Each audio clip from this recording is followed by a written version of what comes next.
C'est le titre du documentaire que vous suivrez à 21h consacré à la première phase de Ligue des Champions. Ligue des Champions qui revient mercredi donc avec PSG Aston Villa.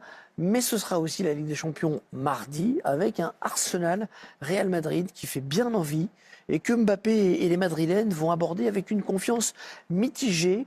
Ils ont peut-être perdu le titre de champion d'Espagne hier. Le Real qui a été battu à domicile face à Valence, malgré un bon match de Mbappé qui était dans tous les bons coups. Avec en début de match cette action, Mbappé qui file et qui va obtenir un penalty. L'arbitre a sifflé, a été appelé par la VAR, mais après visionnage a confirmé sa décision. Penalty frappé par Vinicius et manqué par Vinicius. Les problèmes de pénalty au Real, ça continue. Un bon Mbappé, vous disais-je, alors que le score était de 1-0 pour Valence, cet enchaînement avec Brahim Diaz et cette frappe magnifiquement claquée par Mamadashvili, le gardien géorgien de Valence, futur gardien de Liverpool. En seconde période, le Real est revenu à 1-1 grâce à Vinicius. Il pousse la reprise de Mbappé qui passe au ras du poteau. Mbappé qui va continuer avec un travail côté gauche. Il y a un centre qui va être repris par Valverde. Nouvelle parade du gardien géorgien. Le Real domine, le Real pousse, mais le Real va se faire piéger dans les arrêts de jeu avec ce contre Valencian qui va être conclu par Douro. Coup dur. Défaite du Real. Dure semaine pour Carlo Ancelotti après son procès pour fraude fiscale. Le Real qui avait déjà concédé 4 buts à domicile en coupe face à la Real Sociedad et qui va donc se présenter pas dans les meilleures dispositions face aux Gunners, non ? Loin de là. C'est vrai que la saison avance, on pouvait supposer, imaginer que l'équilibre offensif et défensif puisse se trouver au fur et à mesure des matchs et l'entente entre les attaquants. Mais là, c'est pas vraiment le cas. Et il y a sérieux doute quand même contre Arsenal. Tout le monde rêve, surtout en France, d'un PSG Real Madrid en demi-finale.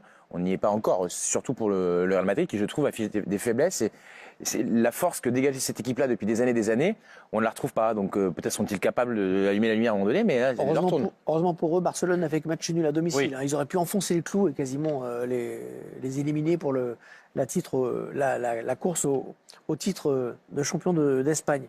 On parlait la semaine dernière des célébrations pas très classe des joueurs du Real face à l'Atlético. L'UEFA à Séville. Qu'avait-il fait ? Je m'en souviens. Des amendes et des célébrations. Vous allez le voir. On va vous montrer. Un match de suspension avec sursis pour le Français. 30 000 € d'amende. Ils ont été 3 à être sanctionnés par l'UEFA. Ils adorent ça au Madrid, ce truc-là. C'est bizarre, ce club. Ce genre de célébration ? Ce genre de...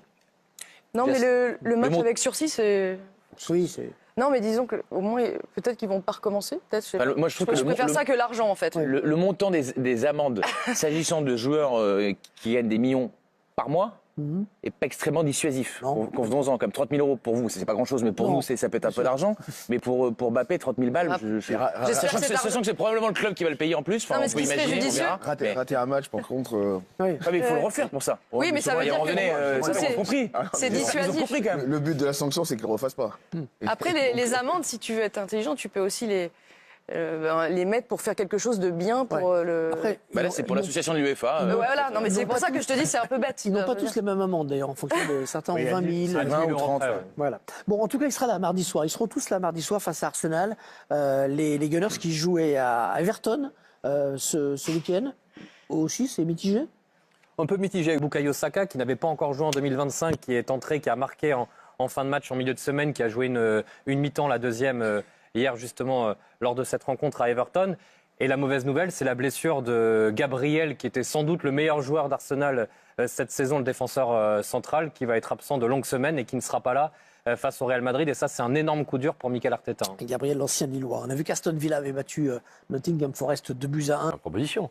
Et s'interroger sur la trace laissée à Lyon par Genesio et poser la question. Peut-être qu'on ne lui en parle pas, Fonseca, parce que c'est plus ancien. Oui, sauf que le dernier entraîneur lyonnais à avoir laissé Lyon en Ligue des Champions, c'était Genesio en 2019, il y a 6 ans.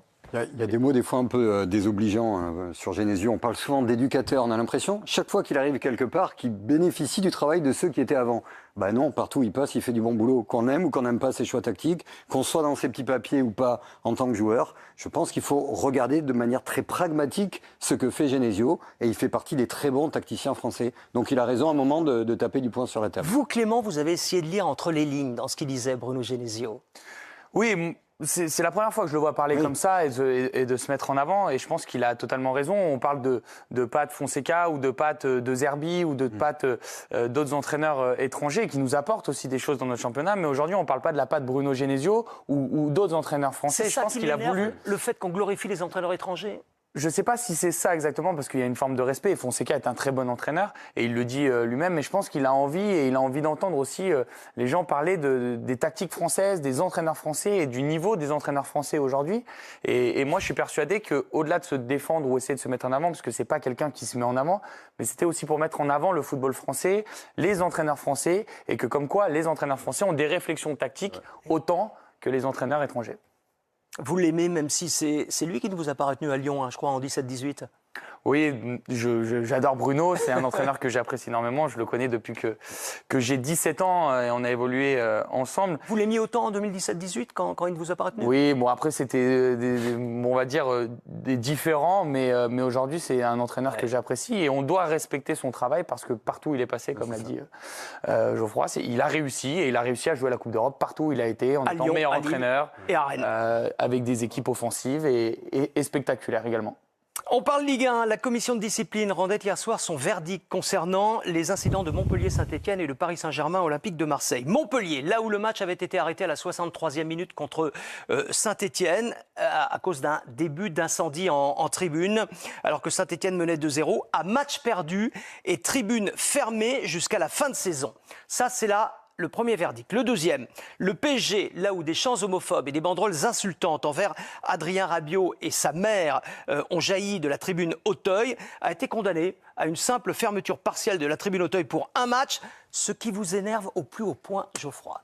Oui, parce que j'ai le sentiment, et pourtant, en général, je ne commente pas les décisions de la commission de discipline, qui fait son travail très bien, que là, pour le coup, il y a un peu de poids de mesure. Rien à dire sur les Verts, c'est mérité, archi mérité. Moi, je pense que pour le Parc des Princes, le stade entier aurait dû être fermé au moins pour un match, à huis clos, complet. Pourquoi? Ça ou rien, c'est pareil, là, aujourd'hui. Oui, mais complètement. Pourquoi je dis ça? J'étais, comme beaucoup d'entre nous, au Classico PSG-OM, donc il y a 2 semaines, et j'ai pas juste entendu le CUP, donc la tribune Auteuil, qui était à ma gauche, chanter ce qu'on sait, et ces chants dits insultants à l'égard de Rabiot et de sa famille. Mais parfois même tout le stade. D'ailleurs, j'étais étonné, les fameux chants, vous savez, la chanson des rats, cette fameux slogan marseillais NTM qui a tellement choqué. C'était en stéréo. J'ai vu des gens dans la tribune à côté de moi, des gens normaux, des familles, chanter, insulter de la même manière. Donc pourquoi juste la tribune Auteuil pour un match contre Le Havre qui n'intéresse personne? Pourquoi J'ai quand même le sentiment,